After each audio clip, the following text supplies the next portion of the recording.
Welcome to the Way to Go podcast. I am Bill McMinn along with Mark Hostetler, both pastors at Eagleville Bible Church. Been talking through John, all the chapters. We're in chapter 10 now.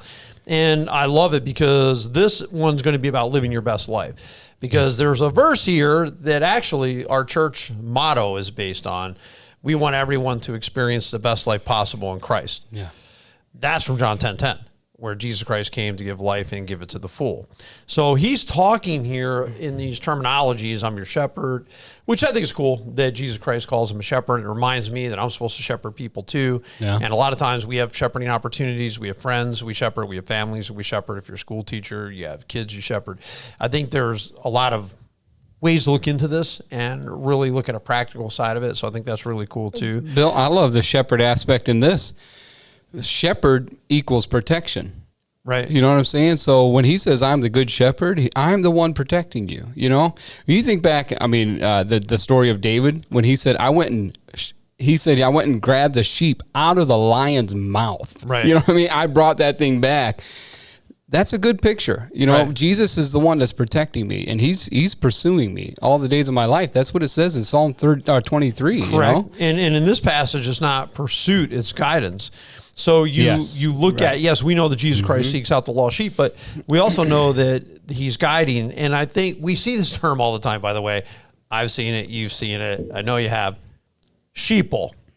You know, you're being sheeple. You know, if you feel like if everyone's listening to the government too much, or you're listening to the media too much, or you're listening to some other voice, and just everyone's, oh, okay, I just blindly kind of follow. Sheeple. And we laugh about that. But I do recognize there is an aspect to which humanity does need leadership. Humanity does need people to guide. They do need encouragement. They do need somebody who's been there kind of before. So I think it's great. And Jesus Christ is a shepherd. And one of the things that he says is his sheep hear his voice. Now, this is relevant. I had one time my boss, when I was in seminary, he wanted to buy a sheep to turn it into food. And so that's why he was buying the sheep. So he wanted mutton, I guess. And so anyway, they turned us loose, and he goes, hey, come with me. We've got to get the sheep. Okay. So we go onto this beautiful property in southeastern Pennsylvania, all big corral, and all these sheep. And this is the job. Grab one. Let's just get one. I don't think they're really too particular on which one we got. I'm telling you, they scattered every time we took a step. And my boss is like, now go easy. You know, these guys can have a heart attack or whatever. You know, you might chase them too much or work them too much. I'm like, I don't know how the heck we're supposed to catch it because we weren't the shepherd. So they would never come to us. If we were the shepherd, we could have whistled. We could have called them. They would have been right there. Walk right next to them. Right next to them. Yeah. They would have come right over to us. They would have trusted us. We were the stranger. And like it's going to say here later, the sheep never listen to the stranger's voice. Yeah. We were the stranger. So then later when we finally catch the sheep, we get it back to his farm on his property. He goes, hey, let's weigh it. So I'm going to have you stand on the scale, weigh you. I'm going to have you grab the sheep and hold the sheep so I know how much to pay this guy because I'm paying by the pound. I'm like, okay. So, man, I laid hold of that sheep in the pen. He dragged me right out across the field. They're so strong. They are, you think man. a little sheep, like, oh, those little sheep, they're so docile and weak. Oh, no, they are not weak. No man. way. They're not predators, but they're not weak. They're actually part of rodeos. Just dragging me, man. I mean, it was strong. And so finally I had to get them up on a scale, hold them, jump up on a scale and weigh them. So that was like my sheep experience. It helped me to understand a little bit about what he's saying here. My sheep hear my voice. They follow me because they know who I am. It's a great illustration, too, because what happened to that sheep when it went with you? It had to all of a sudden come with you. You know, when it followed that stranger, it ended up losing its life. You know, it died because that's what you guys got it there for. You know, I think there's some wisdom there. If you don't recognize the voice, don't follow it. Right.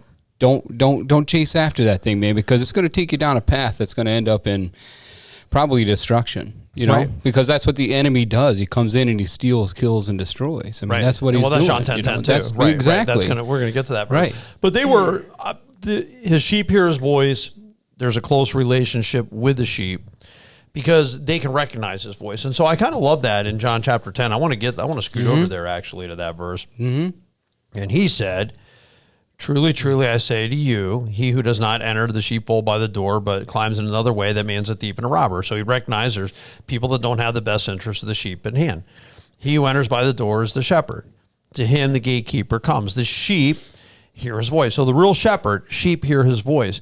He calls his own sheep by name and leads them out. And when he has brought all his own, he goes before them as the sheep follow him, for they know his voice. A stranger they will not follow, in verse 5, but they will flee from him, for they do not know him. And I love that aspect of we hear as sheep. I love the fact that Jesus Christ being ahead of us and trying to give some guidance in our lives if we're willing to listen to him. Yeah. So are we open to how God leads in a day? And that's one thing I was trying to think about today, because I've had a lot of conversations I didn't anticipate having. I walk out to the parking lot to get my Bible today, and well, there's a lot of young families here in the church. So I walk in the gym, talk to a few of them. One family had COVID. How you doing? They're doing well. So I just wanted to check in on them. I walk out. One of the sheriff's deputies out in the parking lot. He waves to me. He comes over and he talks to me for a while. I come back in. While I'm out there, some of the administrators from the local school came by to pick up some food, actually to help a family from our food pantry. So they're asking if I need bail money. So I told them, write a check, because I was out talking to the sheriff's deputy. So then I come in there and I'm talking to these guys, and you just don't know in a given day what's going to happen. And I told you, as we kind of walked away from all those conversations, that I don't mind giving that half hour or whatever it was of my time to do something I didn't anticipate, just to talk to people, just to, how are you doing? What's going on? Yeah, you're helping a family and there's ministry happening. It's great stuff. Right, because no matter what we're doing, no matter where our day ends up taking us, in all things, we're seeking to bring him glory anyways. I mean, we're going to try to turn that to the glory of God anyways. So, you know what? We're just going to take it as it comes and try to be as faithful as we can to point them to Jesus, at any time. It doesn't matter. One thing too, people, because the shepherd is there for his sheep, and because the shepherd's leading them and they're used to him and they hear him, it's really a good evaluation tool. Are people following your lead? And if they're not willing to follow your lead, maybe it's because you haven't spent any time with them. You can't be a stranger to the people that you seek to lead. I think of a couple events happening over the weekend. Something's going on Friday night with people in the church. Something's going on Saturday night. So I told my wife, I plan to be there, because I've got to take opportunity when I can to get to know people, because there's got to be a familiarity between you and the sheep. And I noticed the other night, it was interesting that I've been at a wedding actually that I did, and there were a number of, couples from the church there. We all talked and hung out and laughed and joked around and conversated and all that stuff. But the next Sunday morning, they're the ones that are going to come up to you and say something first, because you just spend time with them. And I think that spending time with people is something that we can't underestimate the power of it. Absolutely, man. You're building trust. You're building trust into people. Good shepherds build trust, You get a shepherd that's going to whip a sheep every time he's around. I mean, that sheep's not, I don't care how much it recognizes its voice, it's not going to want to come to him, Agreed. And you got to build that trust. You got to know that, that sheep has to know that you are there for their protection, that you're there to love them. Just like you as our pastor, when you can speak the greatest message up there at all, but if you're not connected with us as the sheep, that God has entrusted you with, your words are going to fall on deaf ears, man. Well, because I think it's a great point. I think it comes down to, do you love the sheep? Absolutely. And if you love the sheep, they're going to know. It's interesting. We have this cat on our property, and I don't know if this analogy really fits or not, but I'm going to give it anyway. You have the microphone. You can give us whatever. Dude, this cat came as a stray as a big kitten when it first showed up 2-3 years ago on our property. It doesn't like to be petted. Sometimes you can, it'll finally relent, it'll lay down and let you scratch its head or whatever. But it'll kind of run and always shy away. But if I walk back into that field, that cat's going to be right there with me. And when I come back, that cat's coming back too. That cat will follow me. I'll go check something out in the garden. The cat will just be right with me. It wants to be near. We feed it. We've showed a love to it. We've got, it knows. I don't know that it would for someone that didn't know, but for us that it's familiar with, even though you can't really pick it up too readily. I mean, you can if you kind of work easy at it, but that cat follows you everywhere. It's a stray? It was. I mean, it's not anymore. It could have been abused. I mean, it could have been misused in some way in the past, and now it has a hesitance, and that's a good analogy too. Yeah, it's just skitterish. I think the cat is of a breed of cat. It's got the right colors that they say the cats that color are just a little more skitterish, and I've experienced that before. But I think it's a great point, Bill, because I mean we've seen people come in from other churches and they're very skeptical. Right. You know what I'm saying? They're like, they're on edge. They don't, I'm not going to get too close. I'm not going to get, and then they get to know that, we actually do care for you a lot, and I hope that happens not just in pastoral work, a husband to his wife, a husband or a father to a kid, that you're building those relationships that, hey, you can trust me. When I used to discipline my children, I had I believed in spanking, and so I would spank him. I had a device that I used, a paddle, I would sit him down and I'd explain to him, listen, I love you, but for your training, this is what's going to happen. Right. And I administered the discipline. As soon as that happened, I dropped the paddle and I brought him into my chest. Right. And I held him there. Right. They knew that they can trust me. Right. I'm not hurting them. Right. You know what I'm saying? I'm not out to hurt them. Right. But I am out to train them. Right. I think Jesus' guidance is out to train us. It's out to show us the way to go. We just have to trust him, man. We'll be disciplined if we go the wrong way, obviously. Absolutely, because we're his children. We're his sheep. He loves us. Right. Well, I talked to a family just the other day, and they were talking about how they had come, like you said, from another church. And one of the things they noticed right away about our church is they don't feel like the pastors are all about them. Mm. It's not like, hey, look at me, and I'm great, and I'm special. Kiss my ring. Yeah. It's not that. And they said they recognize that right away, and they appreciate it because you as a pastor, as a shepherd, in whatever your role is, mine's a pastor, you're maybe a teacher or a parent or what have you, you're not here for you. Like you don't exist. Like the Church of Eagleville Bible Church does not exist for the institution, the business of Eagleville Bible Church Incorporated. Right. The church exists for the people. The pastors are here for the people. Mm-hmm. We're not here so the people can benefit us. No. You're here so you can benefit the people. And I think that's a whole different way of living. When Jesus Christ came here, Jesus Christ did not come to benefit himself. Jesus Christ came to benefit others. And this is something that we always have to watch out for. You don't ever, even if you're running a business, you don't want to communicate the business as such that the purpose of the business is you coming to benefit me. Mm-mm. You're coming to my business. You're coming to spend money to benefit me. You have a business, even if it costs people money, to benefit them, whether it's photography, whether it's rentals, whether it's you're a doctor, whatever it is. You're here to benefit them, not saying, hey, listen, I'm glad you guys all came because I got to buy a yacht. Okay, I bet you lose business. Seriously, I think if people thought that they were just somehow a number, they were somehow not important to you, I think that's probably exactly what happened. Jesus could have absolutely said, hey, I'm here to be served. Right. He didn't. He said, I came to serve you, not to be served. Right. You know what I'm saying? And that's an incredible statement from the God of the universe. Right. All right, how do you hear his voice though? Like if you look at it right now, how do you hear the voice of Jesus Christ? He says, they hear my voice. Yeah. Man, I think about that sometimes, Mark. I'm like, right. Hey, am I hearing the voice of Jesus? Or am I hearing my own voice in my head? Whose voice am I hearing, right? You know what I mean? I think, to me, I just try to keep it as simple as possible. I think I feel, personally, I feel promptings. I told you this morning, I woke up this morning and I had somebody on my mind and I said, I have to talk to her. Today, I'm going to talk to her. That's what I felt the Lord say to her. And I had it on my schedule. I was going to talk. She called me. At like 11 o'clock, she called me. Hey, all I wanted to do is talk to you today. I just felt like I had to talk to you. That's God. Yeah. You know what I'm saying? God prompted me. He prompted her. She just wanted to talk to me.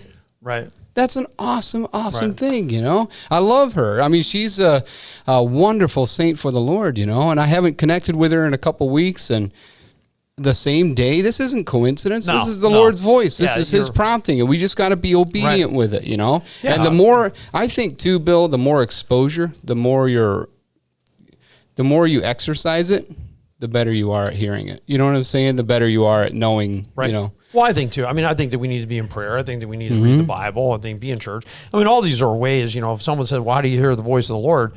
Well, not listening to the voice of strangers, I can tell you that, because one of the things that I see, it says that, they'll run from a stranger. I see people in our church literally running to the stranger. The person who wants to sell them drugs, the person who wants them to be immoral, the person who wants them to lie. they're the ones sometimes that they're following. And I'm like, no, that's the voice of the stranger. That's the stranger's the thief. The stranger is the one who's doesn't have your best interest at heart. By way of analogy, just by way of analogy, the stranger is the one who's thinking about them, not you. When you think about some of the problems that people are having, they're having those problems because they're not discerning the voice of Jesus from the voice of the stranger, and they're confused as to what direction they should go. Like there's a true confusion. They're going up, the stranger's calling, up Jesus is calling. And you see the back and forth all the time. I know I need to be in church, but then next week I'll be using drugs. Then I need to be at church. Then I'm going to be at the drug house. Well, now wait a minute. You gotta make a decision. Who are you going to follow? That's where you got to learn to discern the voice of Jesus. I think the voice of Jesus is always going to be full of truth. Oh, sure. Everything that you think you're hearing from Jesus is going to be a specific truth. It's not, I don't think God works in generalities at all. I think he works with absolute specifics. Right. So if you're looking for the voice of God in a situation, be paying attention to where you get accurate, truthful information. Right. You know what I mean? Not nebulous, not maybe false, that you're trying to twist into something true. Right. It's got to be true. Right. He is full of truth, okay, and grace. And the Holy Spirit also has been given to us to lead us into all truth. And he's going to bring us back. So I've made it a common practice to just pray to the Spirit and say, hey, I need your help here. Guide me into the truth. Right. If you ask for guidance, you're going to get it. But here's the fact. Yeah. When you say Jesus Christ guides according to truth, he's not going to guide you in a way that's inconsistent with his word. You can't come to us and say, hey, Jesus told me to go cheat on my wife. No, Jesus Christ did not. Jesus Christ did not tell you to waste all your money gambling on a football game. That is not the voice of Jesus. I'm sorry. Yeah. Anyway, Jesus Christ is a door too, verse 7. Therefore, Jesus said again, very truly I tell you, I'm the gate for the sheep. All who have come before me are thieves and robbers. The sheep have not listened to them. I'm the gate. Whoever enters me will be saved. They will come and go out and find pasture. Now, his body was the gate. Literally, he's the gate. He's protecting them from predators. And he's saying this, in me is salvation. In me is pasture. In me is a fulfilling life. John 10:10. A thief comes only to steal, kill, and destroy. I've come that they might have life and have it to the full. That's amazing stuff right there. I've come to give you an abundant life. I've come to give you a great life. And my question then is, where do you feel like your life is fuller because of Christ? We know salvation is through faith in him. We can be forgiven, right? We know that. Pastor, he's like, I'm going to satisfy you. I'm going to take you out. I'm going to meet your needs. Jesus Christ said, if you seek first his kingdom, all these things will be added unto you. You'll have all the things that you need if you're willing to seek him first in his kingdom. So then I look at this abundant life and I say, okay, well, everyone wants the abundant life. Everyone wants a happy life, right? Absolutely. The way I kind of think of that part anyways was I used to smoke. I used to smoke cigarettes and I used to smoke a lot. And I didn't realize what cigarettes were doing to me until I stopped. Right. And 2 weeks goes by, a month goes by, and all of a sudden I see the benefits of, wow, I feel a lot better. I can actually pull concrete right now and not be heaving like a like a madman. I think what happens is when Jesus came into my life, all of a sudden the things that I was involved in, meaning sins, all of a sudden the effects of those sins were gone. Right. And man, I felt so much better. Which is great. I could get a good night's rest because I wasn't feeling guilty. I didn't have that haunting feeling that I'm doing something wrong, And I had peace in my life for the first time ever, man. I had peace. And this chapter turned my life around to Jesus. I met him through this chapter. Right. I became his sheep through this chapter right here because I realized I didn't know him after I'd done some horrible things to my wife and stuff. I didn't know him. And I read this chapter and it changed my life forever. That's awesome, man. And that's awesome. The effects of what I'm saying is one of the fullness that I see from him to live a life fuller is just getting me away from those things that were robbing me of my joy and robbing me of my life. Sin always robs us of our life, Right. So. No, I would agree. And to me, where I would see it in, how does he fulfill my life? Well, I think keeping me on the right path, I think, is one thing, because then I didn't get into things that are going to, destroy me and take away, rob all my peace. I think service, helping people. There's a beauty of the narrow road. You have prayer, you have love, you have forgiveness, all these things Jesus Christ talks about. I think that every one of those are important. So as we conclude this time, I mean, know this, you can have an abundant life through Jesus Christ. He is our shepherd. We want to learn to follow his lead. If we learn to follow his lead, you're just going to have great, fantastic life. So we want you to be able to live your best life possible. And that's going to come through Jesus Christ. We hope this show has been a blessing to you and hope that you guys all have a great and an awesome week.